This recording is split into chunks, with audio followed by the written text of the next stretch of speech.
স্বাগতম জনাইছো আজি অন্য এটা ভিডিঅ'লৈ যেটো ভিডিঅ'ৰ কাৰণে বহুত দিনৰ পৰা অপেক্ষাত আছিলো তো আহি পালে শ্ৰীমন্ত শংকৰদেৱৰ 93 সংখ্যক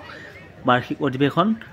বেছি দেৰি নকৰি বলক ভিতৰলৈ যাওঁ ভিতৰত সোমাই আপোনালোকে যদি পাৰ্কিঙৰ চিন্তা কৰিব নালাগে সাইডৰ পথাৰখন দেখি পাইছে পাৰ্কিঙৰ দি একদম ভৰি আছে আৰু এইবাৰৰ অধিৱেশনৰ স্থান হৈছে ৰঙিয়াৰ হাতীখলা পথাৰত আৰু ভিতৰত সোমাই কিনে মানুহৰ ইমানেই ভিৰ দেখা পালো যেহেতু আজি লাষ্ট দিন তথাপিও মই এনেকুৱা লাগিছে আজি ফাৰ্ষ্ট দিন যিমানখিনি মানুহ আৰু কাৰোবাৰ যদি সেই ভিৰত যদি মানুহ হেৰাই তেতিয়াহ'লে এইটো বিজেপিৰ ফালৰ পৰা তেওঁলোকৰ মানে এনাউন্সমেণ্ট এটা কাৰ্যালয় খুলি দিছে যাতে কোনোবা যদি মানুহ হেৰাই তাতে আহি এনাউন্স কৰিলে আপোনালোকে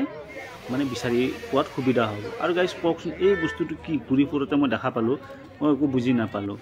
আৰু এইফালে দেখাই আছোঁ আপোনালোকৰ এইবিলাক যি মানে শিবিৰ মানে অসমত যি বিভিন্ন ঠাইৰ পৰা আহে তেওঁলোকৰ শিবিৰ আৰু এইফালে শিবিৰৰ লগতে এইবিলাক চাইডে দোকানটো আছে ফিল্ডৰ মাজে মাজে সেই দোকান আচলতে শিবিৰবোৰ অসমৰ বিভিন্ন ঠাইৰ পৰা মানে বিভিন্ন জিলাৰ পৰা যিবোৰ ভকত বৈষ্ণৱসকল আহে তেওঁলোকৰ থকাৰ সুবিধাৰ কাৰণে এনেকুৱা নাম্বাৰিং ৱাইজ শিবিৰ বনাই দিয়া হৈছে যাতে তেওঁলোকে তাতে আহি ৰাতি থাকিব পাৰে আপোনালোকে যে এই মানুহৰ সমাগম দেখা পাইছে যেহেতু অসমৰ বিভিন্ন জিলাৰ পৰা সমগ্ৰ অসমৰ পৰা মানুহ আহিছে গতিকে লাহে লাহে মানুহ ভৰি আছে আৰু ইয়াতে ভোজনালয়ৰ যি ব্যৱস্থা কৰিছে এই ভোজনালয় একেলগে আপোনালোকৰ 10,000 ভকত বৈষ্ণৱে মানে মানে এবাৰত আহাৰ গ্ৰহণ কৰিব পাৰে আৰু যিহেতু এতিয়া দুপৰীয়াৰ সময় সকলোৱে খোৱাৰ বাবে লাইন পাতি পৰিপাটিকৈ মানে লাইন ধৰি আছে আৰু এটা কথা মই এতিয়া লক্ষ্য কৰিছোঁ ইয়াতে ফিল্ডৰ ভিতৰত এজনো পুলিচৰ মানে কি মানুহ নাই মানে ইমানে মানুহখিনি শান্তশিষ্টভাৱে শৃংখলাবদ্ধভাৱে আচাৰ ব্যৱহাৰ মানে সকলো ফালৰ পৰাই ভাল লাগিছে আৰু যি ইয়াতে পাকঘৰৰ যি মানে ইমান ডাঙৰ পাকঘৰ মানে যে ৰান্ধনীশাল বুলি ক'ব লাগিব আৰু এই ৰান্ধনীশালৰ পৰাই যি বিতৰণৰ ব্যৱস্থা কৰিছে সেই বিতৰণ কৰে ঠেলাত মানে ভাত দিব লগা হয় ঠেলাতে চব্জি ঠেলাতে দালি সমগ্ৰ ঠেলাতে যিহেতু 10,000 মানুহ এবাৰত খুৱাব লগা হয় তো গতিকে ইমানটো সম্ভৱ নহয় যে সৰু মানে বাচনত তেওঁলোকক বিলাব আৰু ইফালে চাওক বৈষ্ণৱসকলে কি ধুনীয়াকৈ নাম মানে ধৰি আছে আৰু এয়া আপোনালোকক দেখাই আছোঁ যি 56খন জিলা সেই 56খন জিলাত যিহেতু মানে শংকৰ সংঘৰ ফালৰ পৰা বাৰ্ষিক অধিৱেশন এইবোৰ জিলাত আগৰ পিছে হৈও আছে বা আগৰ দিনত হৈও থাকিব তাৰে এক সুন্দৰ নিদৰ্শন চাওঁ আহক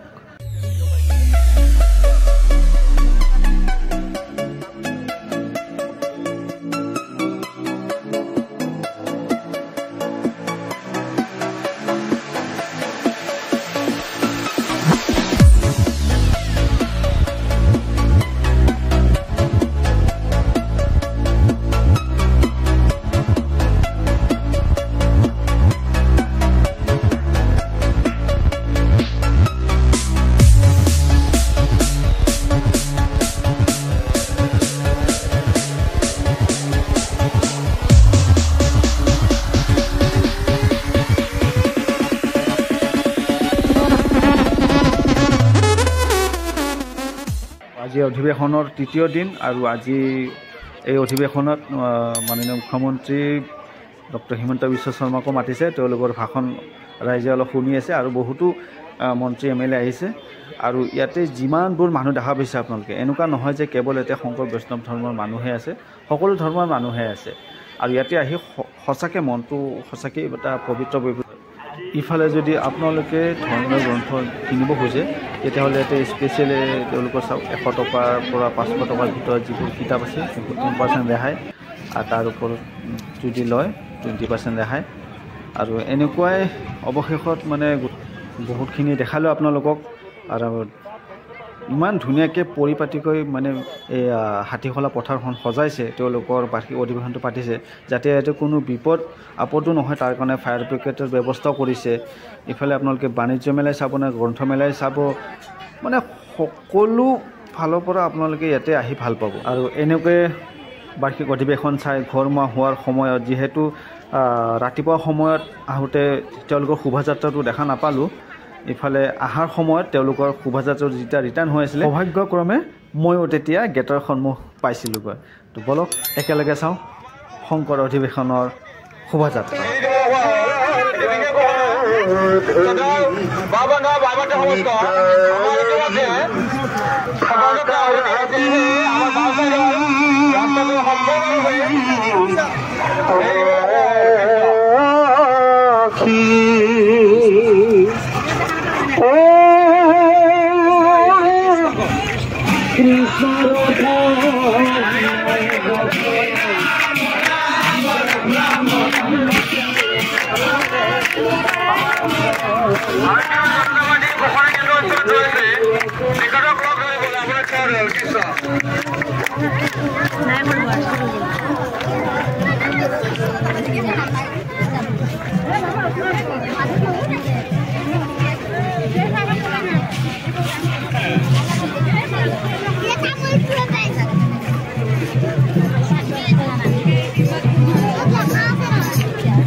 আপোনাৰ বিচাৰি আপোনাৰ সতীৰ্থই আমাৰ ভাৰতীয় জনতা পাৰ্টীৰ ঘোষণা কেন্দ্ৰৰ ওচৰত ৰৈছে। আপুনি যাতে কিয় অনতিপলমে আহি তেখেতক লগ ধৰিবলৈ সেৱা জনাওক। কৃষ্ণ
আৰু শোভাযাত্ৰাটো চাই মই সমূহ অসমবাসীক